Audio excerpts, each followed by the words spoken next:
Conduct ऐसे भी हैं जो देश के टुकड़े टुकड़े करने की कुचेष्टा में लगे हुए थे, जिसमें प्रमुख नाम PFI जैसे संगठनों का आया था, जिसे आज देश प्रेमियों ने नेस्त नाबूद कर दिया है। हमने आतंकवाद, नक्सलवाद और पत्थरबाजों पर भी नकेल कसी है और देश की अनेक समस्याओं से लड़ते हुए हम 2047 के अखंड भारत की ओर अपने कदमों को लगातार बढ़ा रहे हैं। मेरे विचारों में 2047 का भारत कैसा होगा, जहां का गरीब किसान बिना किसी ब्याज लोन की चिंता किए हुए खेतों में बीजों की बुआई करेगा, जहां का युवा शिक्षा, चिकित्सा, ज्ञान, विज्ञान, तकनीकी ज्ञान, साहित्य आदि सभी क्षेत्रों के माध्यम से देश की उन्नति में योगदान देगा, जहां प्रत्येक नागरिक के मौलिक अधिकारों की रक्षा करने के लिए अदालत में बैठे हुए न्यायाधीश पूरी निष्ठा, निष्पक्षता, ईमानदारी और पूर्वाग्रहों से मुक्त होकर जन सुनवाई करेंगे, जहां ऊंचे नीचे वर्गों के बीच कोई भेदभाव नहीं होगा,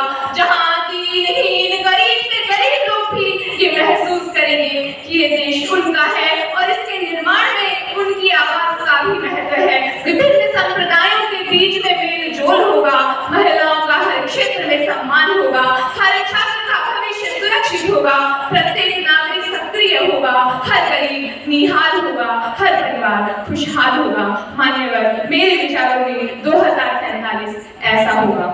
एक समय था जब भारत देश में सुई बनाने की मशीन भी मौजूद नहीं थी, वो भी हमें विदेशों से आयात करनी पड़ती थी, लेकिन आज हम देख सकते हैं कि हम कोरोना से मुक्त हो गए हैं, हम पोलियो से मुक्त हो गए हैं, हम कृषि, चिकित्सा, तकनीक, अर्थव्यवस्था, उद्योग के क्षेत्र में आगे बढ़ गए हैं, चंद्रमा पर हमारे कदम पहुंच गए हैं। इतना ही नहीं श्रीमन, हमारे राष्ट्र की विदेश नीति के सामर्थ्य का प्रमाण अफगानिस्तान से आए हुए भारतीय नागरिक देते हैं, जबकि वहां युद्ध की स्थिति बनी हुई थी। अमेरिका जैसे राष्ट्र जो महाशक्ति होने का दावा करते हैं, उन्हें भी रातों रात अपनी सेना लेकर वहां से भागना पड़ा था।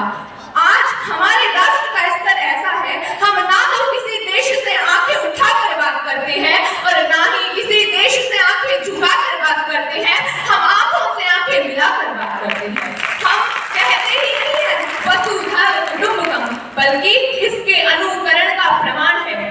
टर्की में हाल ही में आई हुई प्राकृतिक आपदा में हमारे देश द्वारा भिजवाई गई सहायता, अफगानिस्तान और यूक्रेन में युद्ध के दौरान हमारे राष्ट्र द्वारा भिजवाई गई खाद्य और चिकित्सीय सहायता। इतना ही नहीं श्रीमन, अग्निवीर योजना के बाद तो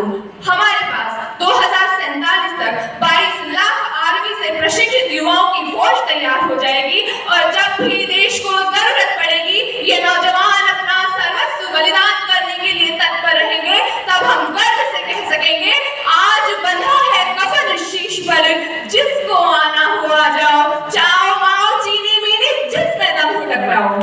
मान्यवर, इन सब से हम इस बात का अंदाजा लगा सकते हैं कि हम किस कदर विकास की ऊंचाइयों को छू रहे हैं। जिस प्रकार हमारा शरीर पंचतत्वों से मिलकर बनता है, ठीक उसी प्रकार हमें भारत को विकसित बनाने के लिए तथा भारत माता को विश्व गुरु के सिंहासन पर विराजमान करने के लिए माननीय प्रधानमंत्री जी द्वारा बताए गए इन 5 संकल्पों को आत्मसात करना ही होगा।